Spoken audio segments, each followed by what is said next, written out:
नमो तस् भगवतो अरहतो सम्मा सम्बुद्धस्स।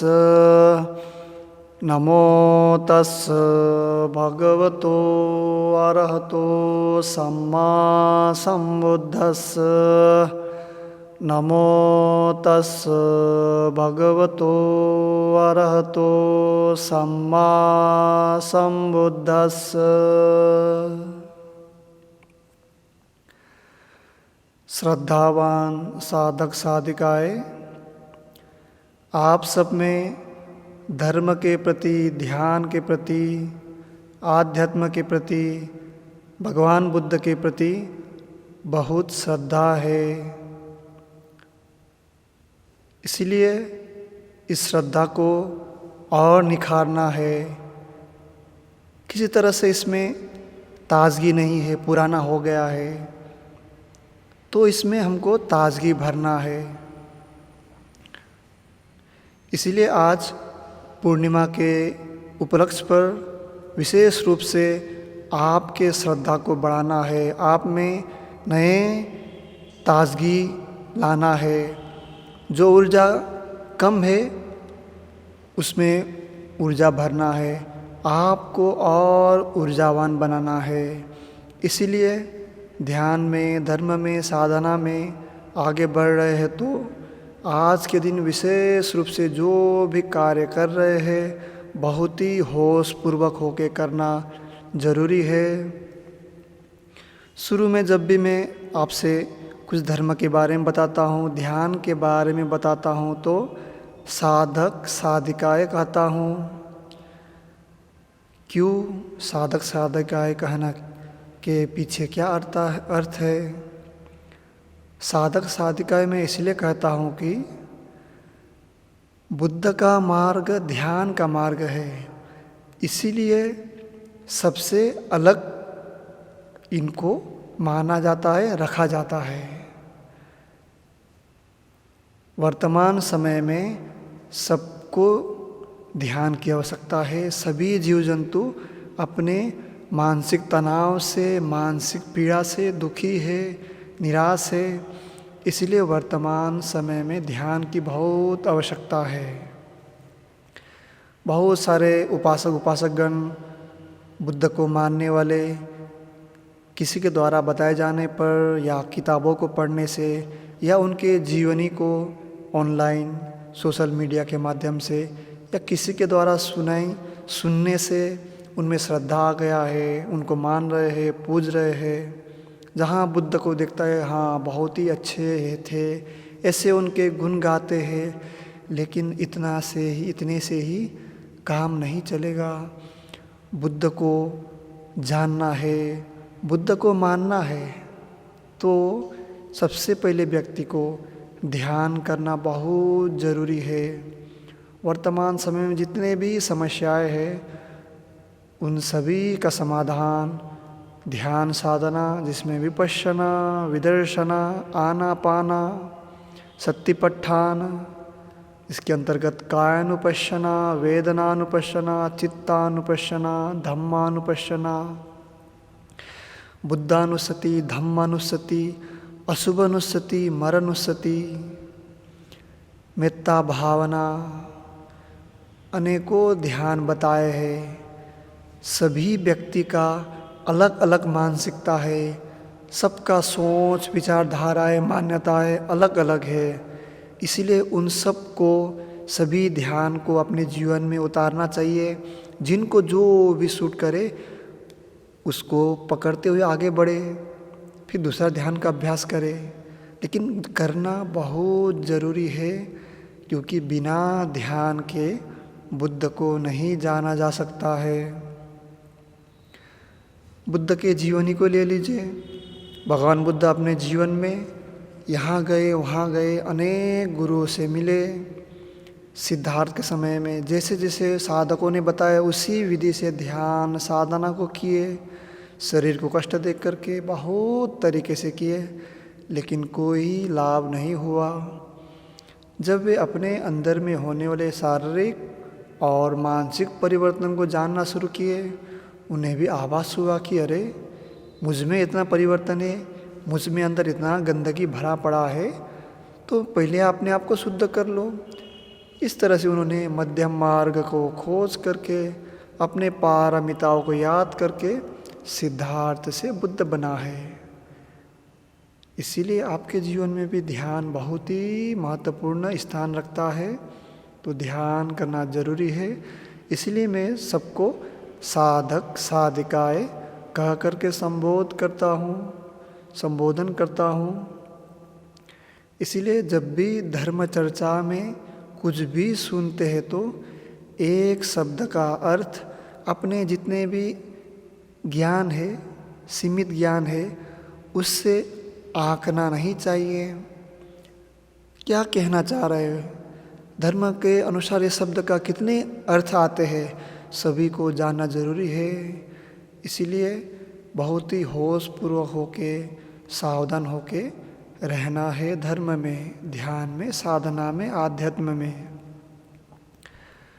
वर्तमान समय में आपके शारीरिक समस्या का दवा है। अब बीमार पड़ जाते तो दवा खा लेते, इंजेक्शन लगा लेते हैं, बहुत सारे दवाइयाँ हैं, लेकिन मन दूषित है, सोच विचार बहुत सारे गंदगियों से भरा है मन।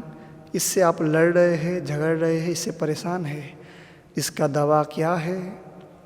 ध्यान है, सिर्फ ध्यान ही है। ध्यान के अलावा कुछ नहीं है दवा। बहुत सारे डॉक्टर जो मनोचिकित्सक है, वे बहुत सारे दवा देते हैं, उनमें से ज़्यादातर तो सिर्फ स्लीपिंग पिल्स से होते हैं। तो उसका सेवन करके व्यक्ति नींद तो किसी तरह से लाता है, लेकिन मन को नहीं जान पाता है, मन से लड़ते रहते हैं। इसीलिए अभी आप स्वस्थ है तो अभी ध्यान को जानना जरूरी है। स्वस्थ मन ही ध्यान को समझ सकता है, जान सकता है, स्वीकार सकता है।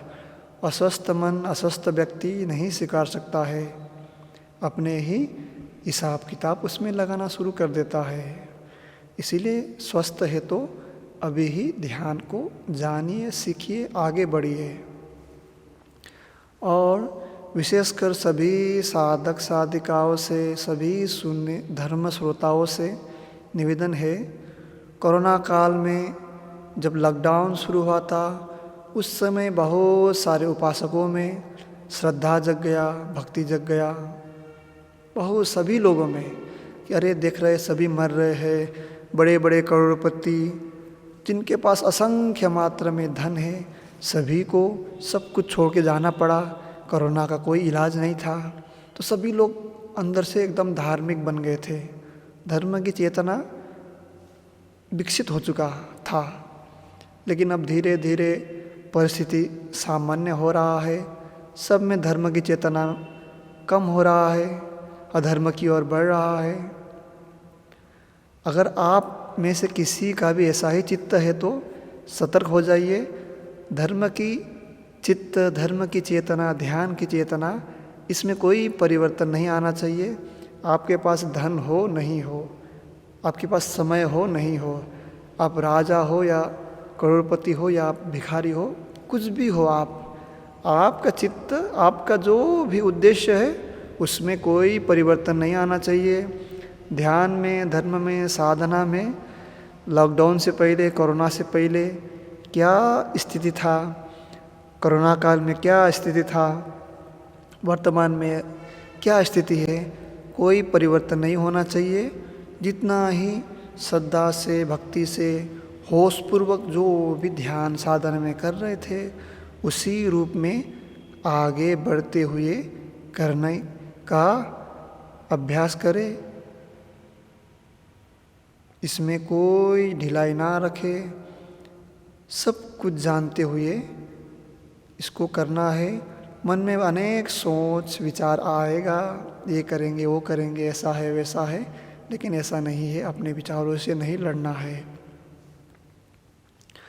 आज पूर्णिमा का दिन है, तो पूर्णिमा का दिन सभी मनुष्य के लिए, ठीक है ना, किसी जाति, किसी धर्म, किसी एक व्यक्ति के लिए नहीं होता है।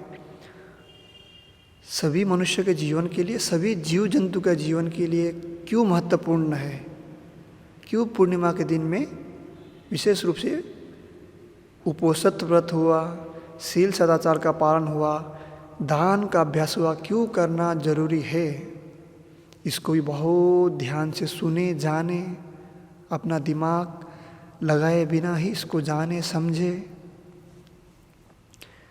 आपने जातक कहानी पढ़ा होगा। जातक कहानी में है एक सस जातक। सस जातक में बुद्ध जो है बोधिसत्व के रूप में जन्म लिया था। जो बोधिसत्व यानी जो बोधि के लिए बार बार जन्म लेता है, ठीक है ना, ज्ञान के लिए, बुद्धत्व प्राप्ति के लिए जो बार बार जन्म लेता है वही बोधिसत्व कहलाता है। ये नहीं कि कोई धन प्राप्ति के लिए, देश को चलाने के लिए, दूसरे देश को जीतने के लिए, अपने जाति या कुल को ऊपर उठाने के लिए बार बार जन्म ले रहा है, इसे बुद्ध नहीं कहते हैं, इसे बोधिसत्व नहीं कहते हैं। बोधिसत्व यानी जो बोधि के लिए बार बार जन्म ले रहा है उसे बोधिसत्व कहते हैं। तो जब वे एक खरगोश की योनि में जन्म लिए थे, उनका दोस्त उदबिलाव था, एक सियार था जैकल। इस तरह से तीनों लोग जीवन यापन करता है। और एक दिन उपोषित का दिन आता है, तो उपोषित के दिन तीनों लोग निर्णय लेता है कि आज उपोषित का दिन है, तो हम लोग किसी तरह से 12 बजे के पूर्व हम लोग भोजन इकट्ठा कर लेंगे। इकट्ठा करने के बाद हम लोग 12 बजे से पूर्व भोजन ग्रहण करके हम लोग अपना शील सदाचार का अभ्यास और आध्यात्म का अभ्यास, ध्यान साधना का अभ्यास करते हुए आज का दिन जीवन यापन करेंगे। ठीक है। कहानी में देखिए, खरगोश है, उदबिलाव है, एक सियार है, ये सभी जीव जंतु है। और एक कोई होगा तो अभी स्मरण में नहीं आ रहा है, आप लोग देख लीजिएगा अपने से। ठीक है।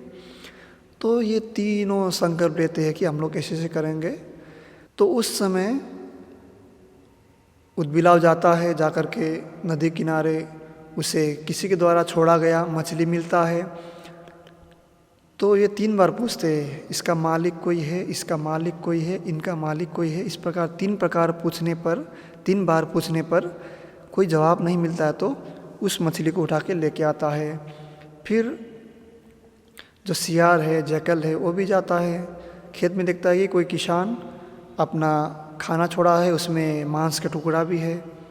वो भी 3 बार पूछता है, इसका मालिक कोई है, इसका मालिक कोई है, इसका मालिक कोई है। इस प्रकार 3 बार पूछने पर फिर उसको सियार लेके आता है।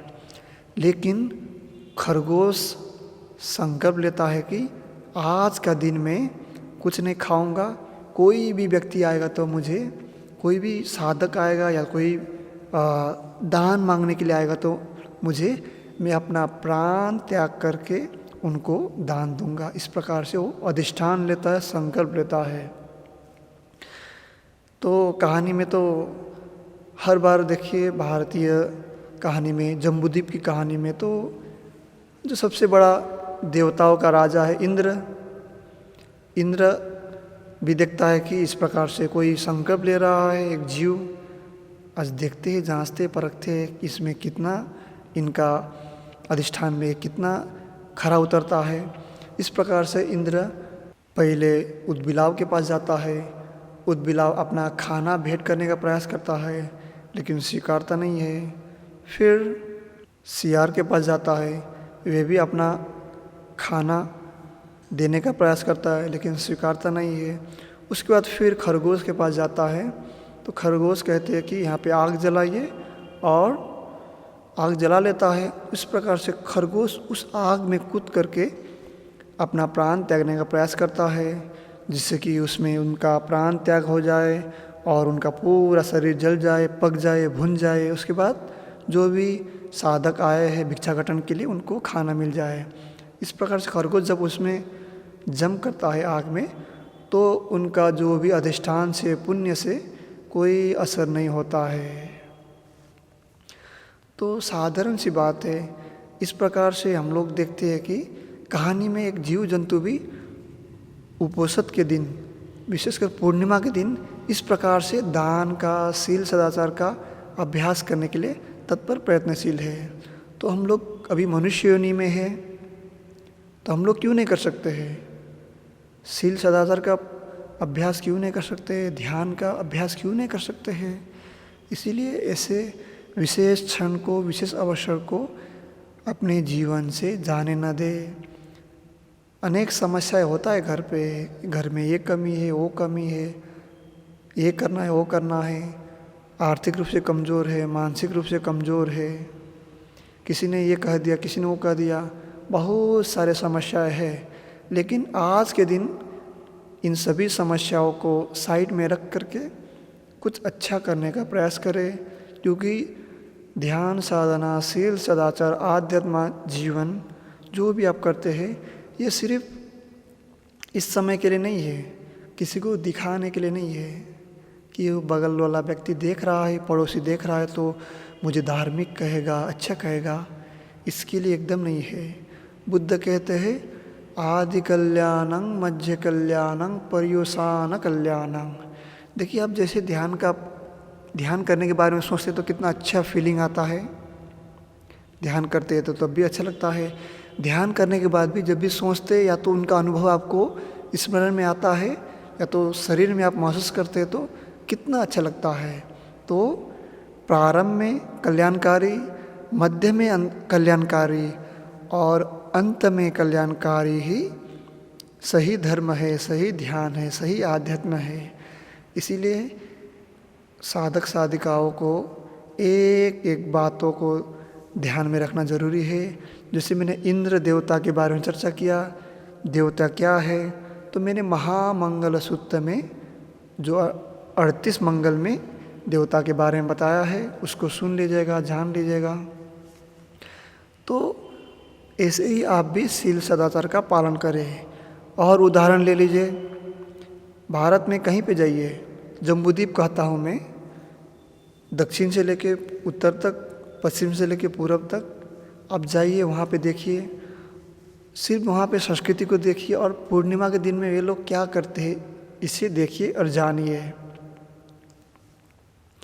कुछ लोग व्रत रहते हैं, पेड़ों की पूजा करते हैं, जल की पूजा करते हैं, नदी की पूजा करते हैं, और कोई ऐसे स्थान हो जहाँ पे देवी देवता वास करते हैं, ऐसे मान्यता है, वहाँ की पूजा पाठ करते हैं विशेष पूर्णिमा के दिन में।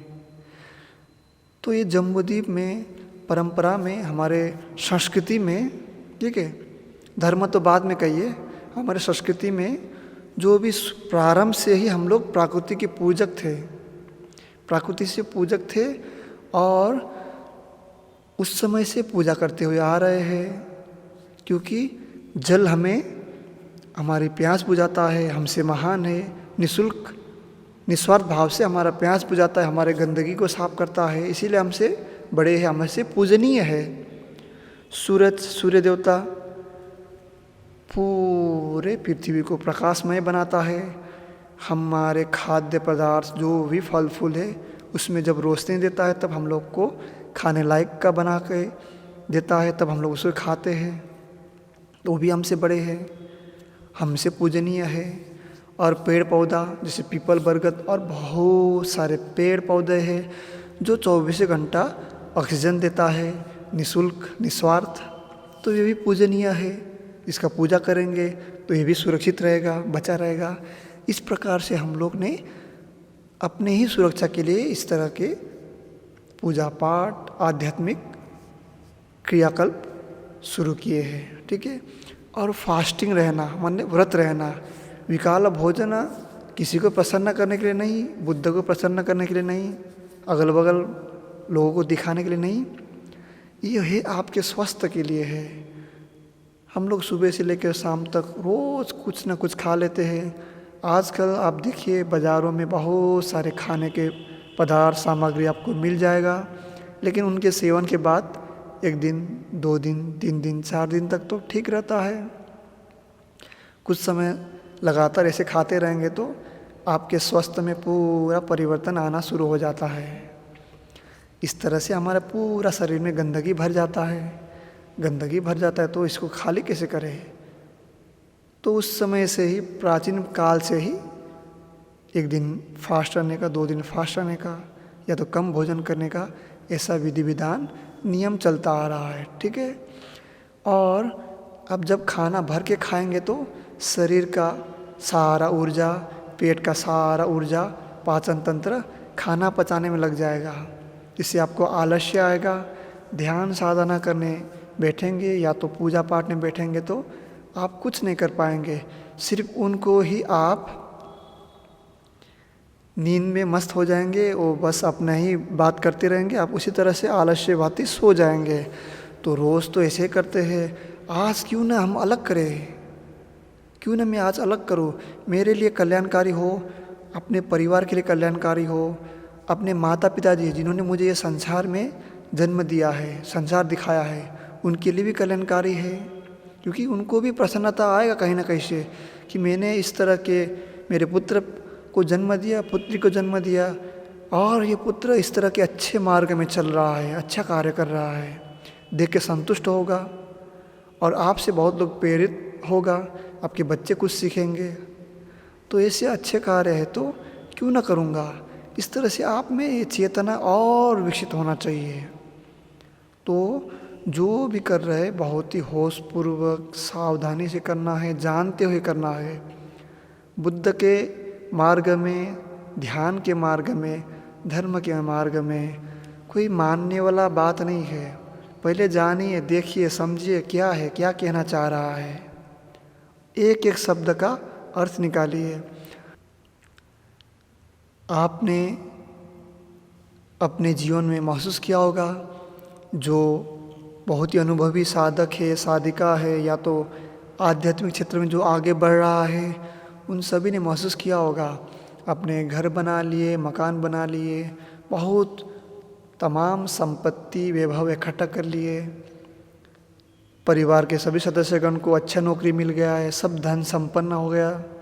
लेकिन देख रहे हैं कि ये सब होने के बावजूद भी एक आंतरिक शांति या सुख नहीं है।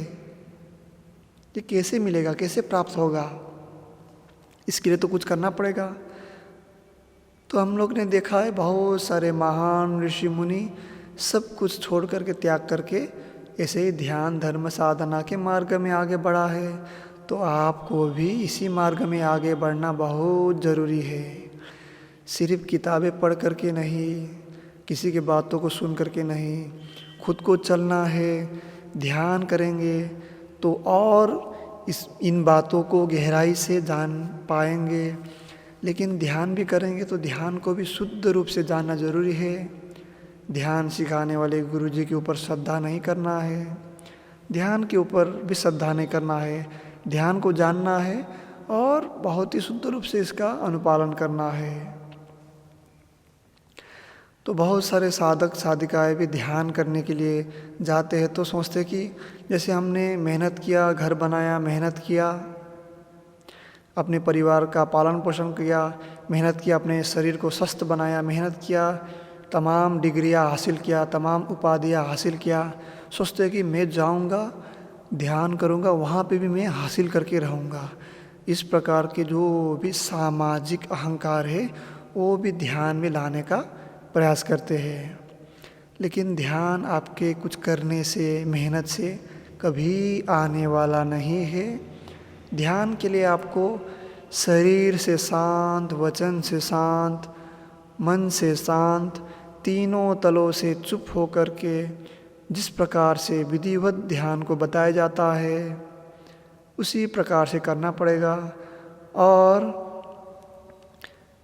हमेशा हमारे ज्ञान, अनुभव, ध्यान धर्म साधना में, आध्यात्म में बाधा उत्पन्न करता है।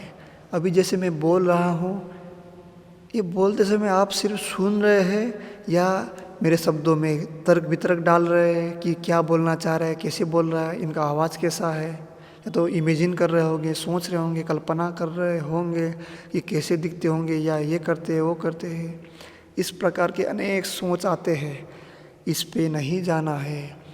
ध्यान करते समय सिर्फ ध्यान करना है, अपने ज्ञान अपना अनुभव को आने नहीं देना है। जहाँ ये आ जाता है वहाँ पे ना तो आप ध्यान कर सकते ना तो उपदेश सुन सकते हैं, सिर्फ अपने तर्क वितर्क ही इसमें डालते रह जाएंगे। इसीलिए अपने महसूस किया होगा अपने जीवन में, पहला दिन का अनुभव को आप हमेशा हम लोग दूसरे दिन के अनुभव से करते हैं, और जिसका कई महीने तक ध्यान साधना छूट गया है वो फिर कई महीने बाद ध्यान साधना करता है तो याद करते कि अरे उस दिन मैंने ऐसा ध्यान साधना किया था तो ऐसा हुआ था। ऐसे ही सोच सोच में, कंपेयर करने में, तुलना करने में ही जीवन बिता देते हैं और ध्यान साधना में आगे आगे नहीं बढ़ सकता है। तो विशेष रूप से सभी बातों को ध्यान देना जरूरी है। जो पुराने साधक है, बहुत दिनों से ध्यान साधना कर रहा है, उनको कम से कम 2 घंटा बैठने का प्रयास करना चाहिए। 2 घंटा में ही कुछ ध्यान में आगे बढ़ सकते हैं और ध्यान को जान सकते हैं। क्योंकि 40 से 45 मिनट तो हमारे मन को व्यवस्थित करने में लग जाता है। 40 मिनट के बाद ही मन कुछ स्थल तक शांत हो जाता है। ध्यान साधना करना चाहते हैं उसमें आपको प्रगति दिखाई देता है। ऐसे आप प्रयोग करेंगे तो आपको समझ में आएगा। तो आज विशेष पूर्णिमा का उपलक्ष्य है, तो सभी बातों को ध्यान से सुनिए, उनको जानिए, आगे बढ़िए। तो पूर्णिमा के उपलक्ष्य में आज का दिन विशेष रूप से जो भी कुछ करेंगे वो आपका पूर्ण होने में प्रकृति मदद करेगा। पूर्णिमा कहते हैं ना, पूर्णिमा जो पूर्ण होगा। तो आज अच्छे विचार रखेंगे, अच्छा ध्यान साधना करेंगे, कुछ दान का अभ्यास करेंगे, त्याग का अभ्यास करेंगे, 2 शब्द मीठे बोल के देखेंगे, या चुपचाप अपने ही काम से काम मतलब रखेंगे। जो भी करेंगे आप बहुत ही अच्छे से कर पाएंगे। ये सभी बातें आपको प्रयोग करना है कि और दिन के भांति पूर्णिमा में क्या फ़र्क आता है हमारे जीवन यापन में, हमारे बोलचाल में। तो सभी प्रयोग करेंगे तो समझ में आएगा। तो आज के दिन में विशेष रूप से आपके सभी परिवार के सदस्यगण, उन सबको याद करना ज़रूरी है। जो जीवित है उनको आशीर्वाद हो, बच्चों का भविष्य बेहतर हो। जो भी दृश्य अदृश्य प्राणी है उन सबको आशीर्वाद करना है, सबके प्रति दया करुणा मैत्री का भाव रखना है, सबके प्रति कृतज्ञता का भाव रखना है।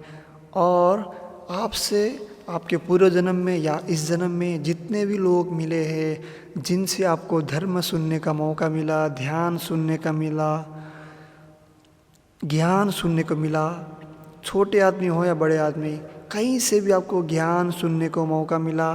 क्योंकि सब्बदानं धम्मदानं जिनाति, सभी दानों में धर्मदान ही सर्वश्रेष्ठ है।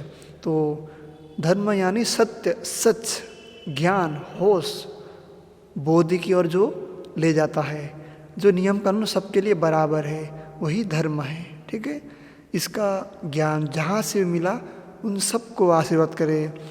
सोचे कि उन सब के बदौलत ही मैं आज यहाँ पे हूँ, उन सब के ज्ञान देने कारण ही मैं उस मार्ग में चल के इस अवसर तक, इस अवस्था तक पहुँचने का मुझे मौका मिला है।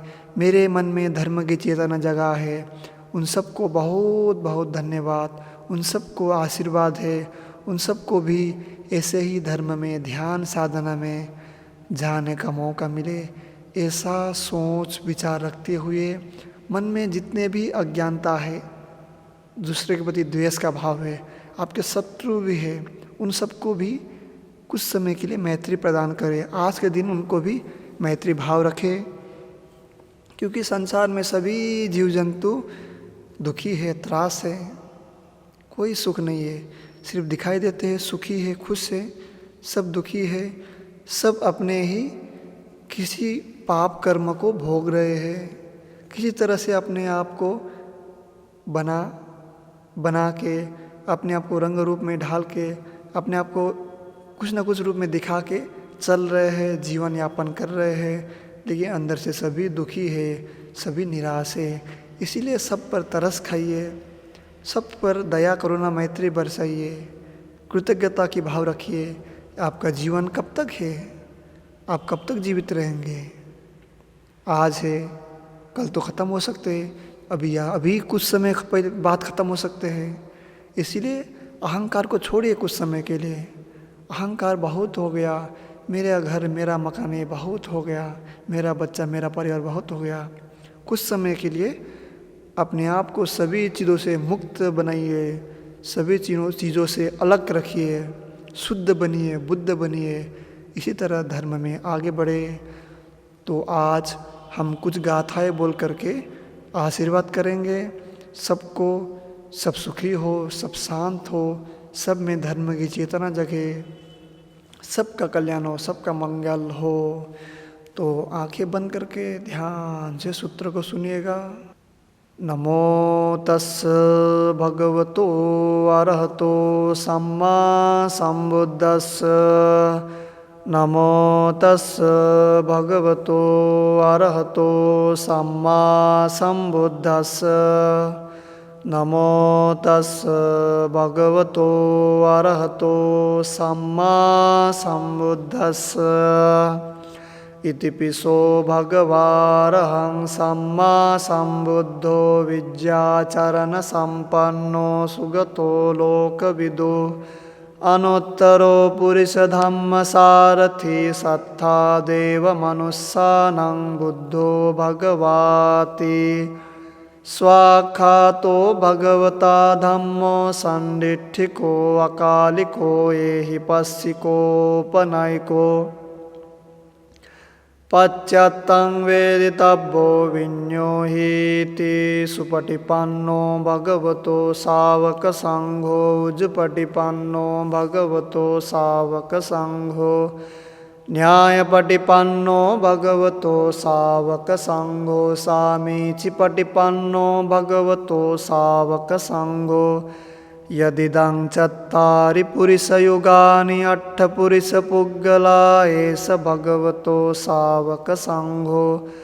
आहुनैयो पाहुनैयो दक्षिणैयो अञ्जलिकरणीयो अनुत्तरं पुण्यक्षेत्रं लोकसाथी। महाकारुणिको नाथो हिताय सब्बपाणिनं पूरयित्वा पारमी। सब्बापत्तो सम्बोधिमुत्तमं एतेन सच्चवज्रेन होतु ते जयमङ्गलं। जयन्तो बोधिया मूले सख्यानं नन्दिवर्धनो एवं तुह्यं जयो होतु जयस्सु जयमङ्गलम्। आकाशट्ठा च भूमट्ठा देवानागा महिद्दिका पुण्यन्तं अनुमोदित्वा चिरं रक्षन्तु लोकशासनं। चिरं रक्षन्तु देशनं चिरं रक्षन्तु मं परन्ति। इदं मे ज्ञातीनां होतु सुखिता हन्तु ज्ञातयो। इदं मे ज्ञातीनां होतु सुखिता हन्तु ज्ञातयो। इदं मे ज्ञातीनां होतु सुखिता हन्तु ज्ञातयो। इमिना पुण्यकम्मेन मामे बालसमागमो सतं समागमो होतु यावनिब्बानपत्तिया। सब्बपापस्य अकरणं कुशलस्य उपसम्पदा सचित्तपर्योदपनं एतं बुद्धानुशासनं। सब्बीतियो विवज्झन्तु सब्बरोगो विनश्यतु माते भवत्वन्तरायो सुखी दीर्घायुको भव। भवतु सब्बमङ्गलं रक्षन्तु सब्बदेवता सब्बबुद्धानुभावेन सब्बधम्मानुभावेन सब्बसङ्घानुभावेन सदा सोत्थि भवन्तु ते। अभिवादनशीर्ष नित्यं वद्धापचायनो चत्तारो धम्मा वर्धन्ति आयुवन्नो सुखं बलं। आयुरारोग्य संपत्ति सग्ग संपत्ति में वचे अतो निब्बान संपत्ति मिनाते समिज्जतु। साधु साधु।